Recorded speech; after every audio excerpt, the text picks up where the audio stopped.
श्रद्धेय महानुभावों, हम लोग सत्य के अर्थ पर विचार करते हुए, सत्यार्थ प्रकाश के आधार पर विचार करते हुए, वेद शास्त्रों के आधार पर विचार करते हुए आज जिस मंत्र पर विचार करेंगे, ये ऋग्वेद के प्रथम मंडल का मंत्र है, जिसके अंदर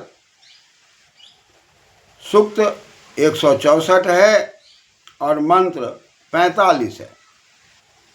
इसके अंदर जब हम विचार करते हैं और विचार के अंदर जब हमारी अभिव्यक्ति होती है तो वाक की बात आती है। प्रतिपाद्य विषय वाक की बात आती है। वाक में ककार का चकार हो गया है तो वाच बन गया है।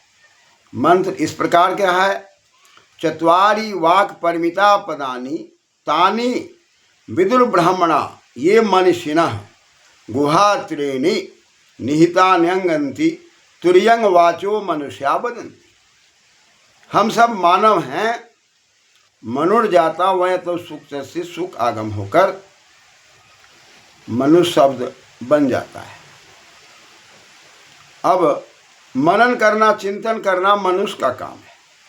तो मनुष्य कैसे बोलते हैं, मनुष्य का जीवन कैसा होना चाहिए, तो इसमें बात कही जा रही है कि चत्वारि वाच, वाच को वाणी आप कह लीजिए। हमारे आपके सामने में 4 प्रकार की वाणी दिखाई पड़ती है, और परा, पश्यंती, मध्यमा और वैखरी। जो नाभि मंडल से वाणी ध्वनि के रूप में उच्चरित होती है, ये परावाणी साधना के क्षेत्र में जाने के बाद हम अंतर्मुखी होकर अनुभव करते हैं। ये आगे बढ़ करके हृदय भाग में जाकर ये पश्यंती वाणी और पुनः मुख के अंदर आकर परा, पश्यंती, मध्यमा वाणी और मुख से बाहर निकलने पर वैखरी वाणी। ये 4 प्रकार की वाणी है जहाँ से हमारा आपका जीवन नियमित होता है, संयमित होता है। और इस परावाणी से, परम तत्व की शक्तियों से हम अपने मध्यम अवस्था को स्वीकार करते हैं। पश्यंती वाणी को परा, पश्यंती, मध्यमा, तो हम उसमें अपने आप को दर्शन करते हैं। और वाणी के अंदर शब्दों का दर्शन होता है, और शब्दों के अर्थ को समझकर हम अपने जीवन की व्यवहारिक प्रक्रियाओं को शुरू करते हैं, जिसमें 4 पद की बात आती है, नाम, आख्यात, उपसर्ग और निपात। इस व्याकरण के आधार पर हम अपनी वाणी को शुद्ध करते हैं। इस नाम के अंदर शब्द प्रातिपदिक के रूप में दिखाई पड़ते हैं। पदम, पदम, प्रातिपदिकम, हर पद पर हमें समझना पड़ता है। और जो हमारा आख्यात है, जो क्रिया की ओर, हम जो सक्रियता की ओर जाते हैं, कुछ करने की ओर जाते हैं, और उसके बाद कुछ सृजन होता है, और कुछ अचानक जिन शब्दों को हम ध्वनित करते हैं, सुनते हैं, जो हमारे ऋषि लोग प्रयोग करते हैं, निपतति निपाता। इस प्रकार से नाम, आख्यात, उपसर्ग और निपात, इन शब्दों पर विचार करके हम वाणी पर विचार करते हैं। और वाणी पर विचार करने में परा, पश्यंती, मध्यमा और वैखरी पर विचार करते हैं। ये कौन करते हैं, तो कहा कि विदुर ब्राह्मण, जो ब्रह्म को जानते हैं, ज्ञान विज्ञान के क्षेत्र में हैं, जो विशेष रूप से अपने जीवन में विद्वता को प्राप्त करते हैं, ज्ञान को प्राप्त करते हैं। जब तक हम वेद आदि शास्त्रों के ज्ञान को प्राप्त नहीं करते, तब तक ब्राह्मण शब्द का प्रयोग हमारे आप के लिए नहीं होता। और जब तक हम ज्ञान से युक्त नहीं होते, तब तक मस्तिष्क को ब्राह्मण नहीं कहा जाता। लेकिन मस्तिष्क तो ज्ञान विज्ञान से ओतप्रोत है। जब यह सुव्यवस्थित हो जाए, जब यह वेद आदि शास्त्रों को समझने लग जाए, संसार को बढ़िया निर्णय देने लग जाए, परिवार समाज को सीमा में बंध कर चलने की शिक्षा देने की शक्ति वाली बुद्धि हो जाए, तब यह विदुर ब्राह्मण है। कहा कि ये मनीषिणः, इनको मनीषी कहा गया है। मनसा ईसा मनीषा, कहा कि ये मन से चिंतन मनन करके बोलते हैं, बुद्धि से बोलते हैं, विवेक से बोलते हैं। विवेक के द्वारा, बुद्धि के द्वारा, शास्त्रों के द्वारा प्रमाणित शब्दों का उच्चारण करने वाला व्यक्ति, अर्थों को बताने वाला व्यक्ति हमारे समाज में ब्राह्मण कहलाता है। लेकिन ऐसे ब्राह्मण की शक्ति तब उत्पन्न होती है जब हम परा, पश्यंती, मध्यमा और वैखरी 4 वाणियों को समझने लग जाते हैं, नाम, आख्यात, उपसर्ग और निपात को समझने लग जाते हैं, तभी हमें ब्राह्मण की पदवी मिलती है।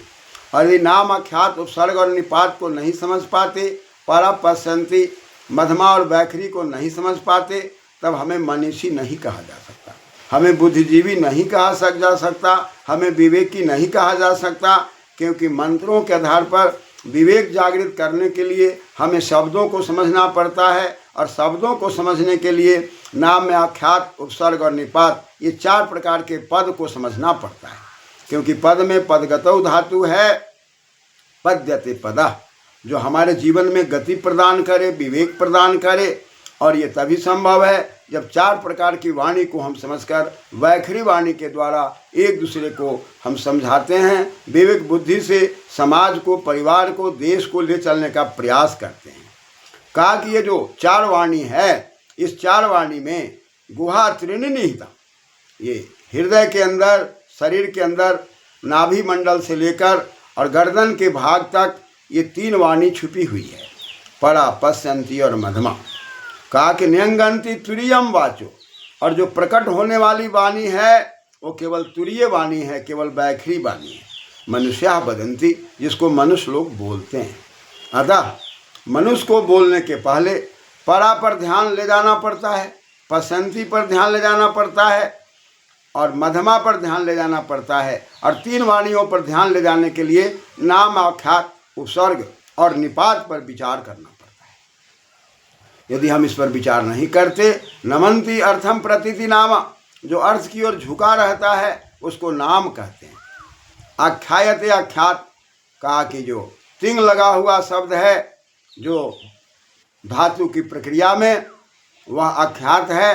पठ से तिंग लगने पर, शप लगने पर पठती शब्द का निर्माण हो रहा है। पठती माने पढ़ता है, और उसी पठ से जब घय प्रत्यय लगता है तब वह पाठा शब्द बनता है।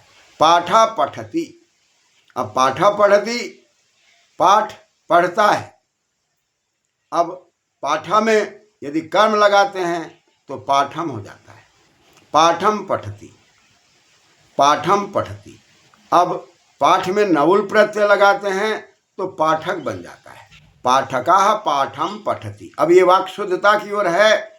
अतः हमने देखा कि इसमें एक पाठक शब्द है, एक पाठक शब्द है और एक पठती शब्द है। ये जैसे ही प्रारंभ हुआ परा, पश्यंती, मध्यमा, तो अंत में बिखरता हुआ स्वरूप सामने आया, और हम लोकाचार में बोलने लगे पाठका पाठं पठति। पाठक पाठ को पढ़ता है। पाठक में भी पढ़ धातु है, और पाठम में भी पढ़ धातु है, और पठती में भी पढ़ धातु है। तिप के लगने से, सब के लगने से क्रिया के स्वरूप में आ गया, ख्यात के रूप में आ गया। और जो नाम की ओर जाने वाली व्यवस्था हो गई वो पठती है। और जब नाम की व्यवस्था में बात आई, और जब उसमें कर्म में द्वितीया की बात आई, तो कर्तव्य से तमम कर्म, कर्ता का कर्म दिखाई पड़ने लगा। तब कर्म होकर के वो पाठम बन गया, घय प्रत्यय लग करके और अम लग करके पाठम शब्द दिखाई पड़ने लगा। और नौल लग करके कर्ता के अर्थ में आया, तब वह योर नाकौशयक होकर पाठ का शब्द दिखाई पड़ने लगा। अब यह शब्द पहले से दिखाई नहीं पड़ रहा था, लेकिन जैसे ही धातु प्रत्यय प्रकृति को हमने देखा, उसके अर्थ को देखना शुरू किया, तब अर्थ के मूल स्वरूप, शब्द के मूल स्वरूप में हम चिंतन मनन करने लग गए। तो एक शब्द ने हमको पाठ का की ओर इंगित किया, और इंगित में न्यंगंती हो गया, प्रकट होने लगने की बात आई तो पाठम शब्द और पठती शब्द। अतः कर्ता कर्म क्रिया का विनियोग हुआ, और हमारे मुख से उच्चारण हुआ, और नाम, आख्यात, उपसर्ग, निपात को जब हमने लेने का इसमें प्रयास किया, तो यहाँ पर प्रकट होने में नाम तो प्रकट हो गया, आख्यात भी प्रकट हो गया, और एक हमारे सामने जो पतित हुआ, गिरा, अम लगने के कारण, जो हमको पहले से पता नहीं था, तब वह कर्म कारक हो गया। अतः वाक्य को हमने सजा दिया शब्दों के माध्यम से, शब्दों को हमने अक्षरों के माध्यम से, और उस अक्षर में धातु प्रत्यय की बात की गई। प्रत्ययते प्रत्यय दधाति धातु, जो अर्थ धारण किए हुए थे। तब वैखरी अवस्था में हमारा व्यवहार शुरू हो गया। इस प्रकार से पाठका पाठं पठति का व्यवहार जब शुरू हुआ तो वेद शास्त्र कहता है चत्वारि वाक् परिमिता पदानि तानि विदुर ब्रह्मणाय मनीषिणः। ये ब्राह्मण लोग, विद्वान लोग, मनीषी लोग जो वेद आदि शास्त्रों को समझकर, शब्दों को समझकर, अर्थों को समझकर ये ऋषि महर्षि हमें समझाने का प्रयास किया। अतः ये 3 गुफा में छुपा हुआ था जिसके अर्थ को हम नहीं समझ रहे थे। अब मनुष्य के सामने जब बात आई तब इन ऋषि महर्षियों की बात को समझकर और ये वैखरी वाणी को बोलना शुरू कर दिया। पाठका पाठं पठति। इसी प्रकार से शब्द धातु के अंदर कहीं पर कर्म का प्रयोग हुआ, कहीं पर साधन का प्रयोग हुआ, और कहीं पर संप्रदान का प्रयोग हुआ, और कहीं पर कर्ता का प्रयोग हुआ, और वैखरी वाणी संसार में हम लोग बोलने लगे।